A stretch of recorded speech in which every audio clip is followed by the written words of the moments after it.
आप लोगों को मैंने थोड़ा देर पहले ही बता दिया है कि प्रकाश जिस वस्तु से निकलती है उसको हम लोग प्रकाश स्रोत कहते हैं। तो प्रकाश स्रोत भी दो प्रकार का होता है, एक होता है प्राकृतिक, एक होता है मानव निर्मित। एक जो नेचुरल है, जो प्रकृति का प्रदत्त है, प्रकृति के द्वारा दिया गया है, वो नेचुरल हो गया। एक जो हम लोग बनाए हैं, मानव के द्वारा बनाया गया है, वो हो गया मानव निर्मित। चलिए देखते हैं। अब हम लोग पढ़ेंगे प्रकाश के स्रोत के दोनों प्रकार को चित्र के माध्यम से समझेंगे इजी वे में। चलिए देखिए प्रकाश के जो स्रोत हैं, प्राकृतिक स्रोत। प्राकृतिक मतलब होता है नेचुरल। जैसे देखिए जुगनू है, जुगनू क्या है? ये नेचुरल है, यह प्राकृतिक प्रदत्त है। मशरूम हो गया, सूर्य हो गया, जेलीफिश हो गया, तारा हो गया, ये सब क्या है? प्रकाश के स्रोत तो है, लेकिन कैसे स्रोत है? मानव निर्मित नहीं, ये है प्राकृतिक यानी नेचुरल। दूसरा होता है मानव निर्मित, जो आदमी बनाया है या आदमी के द्वारा बनाया गया है। जैसे मोमबत्ती हो गया, बल्ब हो गया, लालटेन हो गया, टॉर्च हो गया, दिया हो गया, ये सब कौन बनाते हैं? ये सब मानव प्रदत्त है, मानव बनाते हैं, इसलिए सब क्या कहेंगे? मानव निर्मित स्रोत। तो हम लोगों ने जाना कि जिस वस्तु से प्रकाश निकलती है उसको हम लोग प्रकाश स्रोत बोलते हैं। प्रकाश स्रोत दो प्रकार के होते हैं, प्राकृतिक और मानव निर्मित। जो प्राकृतिक प्रदत्त है, प्रकृति द्वारा दिया गया, जैसे जुगनू हो गया, मशरूम हो गया, सूर्य हो गया, जेलीफिश हो गया, तारा हो गया, तो ये सब प्रकृति का दिया हुआ है, तो इसको हम लोग बोलेंगे प्राकृतिक स्रोत। लेकिन जो हम लोग बनाए हैं, मानव द्वारा बनाया गया है, जैसे हो गया आपका लालटेन हो गया, बल्ब हो गया, मोमबत्ती हो गया, टॉर्च हो गया, दिया हो गया, ये सब क्या कहलाएगा? ये सब कहलाएगा मानव निर्मित। चलिए अब ये दोनों टॉपिक जो था इसका हम लोग परिभाषा पढ़ते हैं। परिभाषा क्या लिखेंगे? चलिए देखिए प्राकृतिक स्रोत क्या है भाई? प्रकाश के वैसे स्रोत जो हमें प्रकृति से प्राप्त हुए हैं। मतलब प्रकाश का वैसा स्रोत जो कि हम लोग को प्रकृति से प्राप्त हुआ है, उसे हम लोग क्या कहेंगे? प्रकाश के प्राकृतिक स्रोत कहेंगे। जैसे सूर्य हो गया, तारा हो गया, फायरफ्लाई हो गया, जेलीफिश हो गया, मशरूम हो गया इत्यादि। जो प्रकृति का दिया गया है, प्रकृति प्रदत्त है, उसको हम लोग बोलेंगे प्रकाश के प्राकृतिक स्रोत। दूसरा देखिए क्या है? मानव निर्मित स्रोत। प्रकाश के वैसे स्रोत जिनका निर्माण मनुष्य ने किया है, जिनको हम लोगों ने बनाया है, मनुष्यों ने बनाया है, उसे हम लोग कहेंगे प्रकाश के मानव निर्मित स्रोत। जैसे लैंप हो गया, बल्ब हो गया, कैंडल हो गया, टॉर्च हो गया इत्यादि। तो हम लोगों ने सीखा कि जिस वस्तु से प्रकाश निकलता है उसको हम लोग प्रकाश स्रोत बोलते हैं। प्रकाश स्रोत दो प्रकार के होते हैं, प्राकृतिक और मानव निर्मित। जो प्रकृति द्वारा दिया गया है वो प्राकृतिक स्रोत हो गया, जिसको हम लोगों ने बनाया है, मानव ने बनाया है, वो मानव निर्मित हो गया। चलिए आगे पढ़ते हम लोग। अब देखिए प्रकाश के आधार पर वस्तु को दो हिस्सों में बांटा गया है। चलिए प्रकाश के आधार पर वस्तु को हम लोगों ने देखा कितने हिस्सों में बांटा गया? दो हिस्सों में। एक होता है प्रदीप्त वस्तु, एक होता उसी का नाम है अदीप्त, उसी का नाम है दीप्तिमान वस्तु, उस दीप्तिमान वस्तु या पदार्थ। चलिए देखिए प्रदीप्त प्र मतलब होता है खुद का, दीप्त मतलब रोशनी। वे वस्तु जो स्वयं के प्रकाश उत्सर्जित करते हैं उसको हम लोग क्या कहेंगे? प्रदीप्त वस्तु। चलिए देखिए परिभाषा।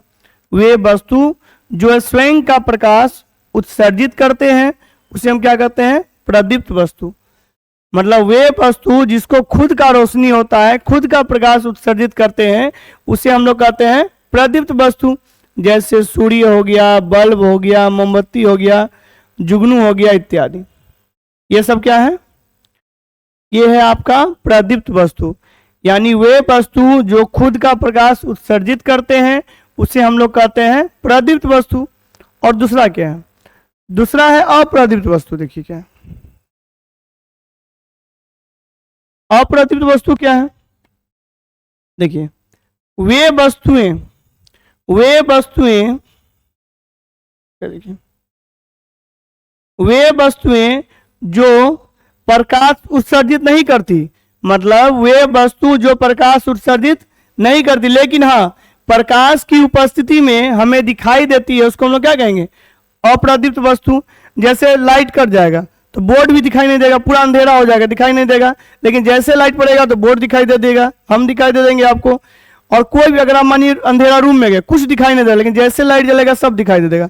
तो कहने का मतलब है क्या, जिस वस्तु को खुद का रोशनी नहीं होता, लेकिन हाँ रोशनी पड़ने पर, प्रकाश पड़ने पर वो वस्तु अगर आपको दिखाई देगा तो उसको हम लोग कहेंगे अप्रदीप्त वस्तु है। कोई दिक्कत है? तो क्या सीखा हम लोगों ने, जिस वस्तु के पास खुद का रोशनी होता है वो प्रदीप्त वस्तु ही होता है।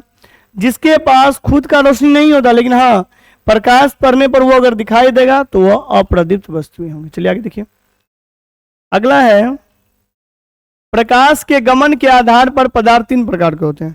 मतलब प्रकाश का गमन यानी प्रकाश का चलना। देखिए प्रकाश तो आप लोगों ने पढ़ा ही इससे पहले कि प्रकाश क्या है, एक प्रकार की ऊर्जा है जो सीधी या सरल रेखा में गमन करती है। तो प्रकाश जिस रास्ते पे चलता है, मार्ग पे चलता है, उसको हम लोग कहते हैं किरण। प्रकाश के चलने के पथ को किरण कहते हैं। ये पहले मैंने बता चुका हूं आप लोग को। अब देखिए क्या है, प्रकाश के गमन के आधार पर कितने प्रकार हैं पदार्थ के? तीन। पहला है पारदर्शी यानी ट्रांसपेरेंट, अपारदर्शी और पारभासी। चलिए इसको हम लोग एक एक करके पढ़ेंगे। पारदर्शी क्या होता है, अपारदर्शी क्या होता है, पारभासी क्या है। सुन के ही लग रहा होगा, पार मने आर पार, दर्शी मने दिखाई देना।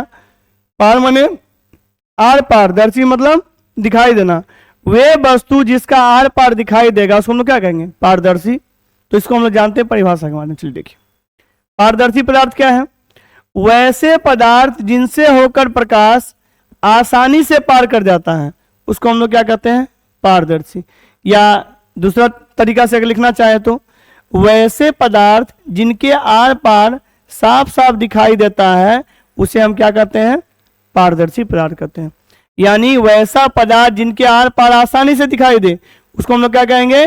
पारदर्शी पदार्थ। जैसे कांच इस पार से उस पार दिखाई देगा आसानी से, पानी, हवा, इसको क्या कहेंगे हम लोग? इस सबको हम लोग कहेंगे पारदर्शी पदार्थ।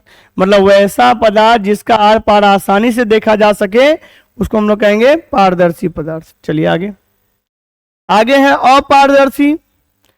जैसे हम लोग बोलचाल के भाषा में बोलते हैं न्याय, बोलते हैं ना, न्याय मतलब न्याय, न्याय मतलब हो गया उसको न्याय मिलेगा। अगर हम बोलेंगे अन्याय हुआ है उसके साथ, अन्याय मने नौ न्याय, अज्ञान मने नौ ज्ञान, अकाल मने नौ, अ मने नौ, अ मने क्या हो गया? नौ। पारदर्शी जिसका आर पार दिखाई देगा पारदर्शी, और जिसका आर पार दिखाई भी नहीं देगा तो क्या हो जाएगा? अपारदर्शी मने नौ पारदर्शी। तो चलिए अपारदर्शी वस्तु क्या है या अपारदर्शी पदार्थ? वैसे पदार्थ जिनसे होकर प्रकाश की किरणें पार नहीं कर पाती इसको हम लोग क्या कहेंगे? अपारदर्शी। या दूसरे शब्दों में लिखेंगे कैसे? वैसा पदार्थ जिनके आर पार दिखाई नहीं देता है उसको हम लोग क्या कहते हैं? अपारदर्शी यानी नौ पारदर्शी। यानी जिस पदार्थ के आर पार हमें दिखाई नहीं देगा उसको हम लोग कहेंगे अपारदर्शी यानी नौ पारदर्शी। जैसे दीवार, इसके आर पार दिखाई देगा? नहीं दिखाई देगा। बोर्ड, इसके आर पार दिखाई देगा? नहीं दिखाई देगा। तो जिसके आर पार दिखाई नहीं दे, जैसे मानिए पत्थर, ईंट, कुछ भी वैसा वस्तु जिसका आर पार दिखाई नहीं देगा उसको हम बोलेंगे नौ पारदर्शी यानी अपारदर्शी। जिसके आर पार दिखाई देगा पारदर्शी, आर पार दिखाई नहीं देगा अपारदर्शी। तो एक और है, ये दोनों के अलावा एक और है पारभासी। तो हम लोगों ने सीखा कि आर पार दिखाई देगा तो पारदर्शी, नहीं दिखाई देगा तो अपारदर्शी, दिखाई देगा तो पारदर्शी, नहीं दिखाई देगा तो अपारदर्शी। अब देखिए क्या है पारभासी क्या है, चलिए देखते हैं। वैसे पदार्थ जिनसे होकर प्रकाश के केवल कुछ अंश ही पार हो पाते हैं। मतलब जिसमें पूरा प्रकाश पार हो जाएगा पारदर्शी, थोड़ा नहीं पार होगा तो अपारदर्शी, और जिसमें थोड़ा कुछ अंश पार हो जाता है उसको हम क्या कहते हैं? पारभासी। या वैसे पदार्थ जिनके आर पार आंशिक या धुंधला दिखाई पड़ता है उसको हम लोग क्या कहते हैं? पारभासी। मतलब वैसा पदार्थ जिसके आर पार धुंधला यानी हल्का हल्का दिखाई दे, आंशिक दिखाई देगा उसको हम लोग क्या कहेंगे? पारभासी पदार्थ। जैसे घिसा हुआ कांच से अगर आप देखिएगा तो हल्का हल्का दिखाई देगा, कागज से पूरा तेल से डुबा दी फिर देखिएगा आर पार हल्का दिखाई देगा। तो क्या बोले? घिसा हुआ कांच, तेल लगा हुआ कागज, बैलून का रबर, धुला हुआ सूती कपड़ा, रक्त, दूध, कपड़ा, ये सब क्या होता है? पारभासी है। तो हम लोगों ने तीन चीज सीखा। पहला पारदर्शी, जिसके आर पार आसानी से दिखाई देगा पारदर्शी, जिसके आर पार आसानी से दिखाई नहीं देगा या कुछ दिखाई ही नहीं देगा, वो क्या हो जाएगा? अपारदर्शी। और जिसका आर पार कनी कनी लोके छे, थोड़ा थोड़ा दिखाई देते हैं, वह की कर लेवे, वह कहवे पारभासी। समझ में ले? मतलब जिसका आर पार दिखाई नहीं दे वो हो गया अपारदर्शी, दिखाई देगा तो पारदर्शी, आर पार कनी कनी लोके छे, हल्का हल्का दिखाई दे छे, तो क्या हो जाएगा? पारभासी। चलिए आगे। अब देखिए प्रकाशीय माध्यम में आते हैं हम लोग। देखिए प्रकाशीय माध्यम क्या है? वह क्षेत्र जिनसे होकर प्रकाश वस्तु से निकलकर हमारे आंखों तक पहुंचता है उसको हम लोग क्या कहते हैं? प्रकाशीय माध्यम। जैसे मानिए लाइट जल रहा है, वहां लाइट हमारे आंखों तक आ रहा है, तो हम मेरे और लाइट के बीच में क्या है? एक माध्यम है। क्या है माध्यम? हवा है।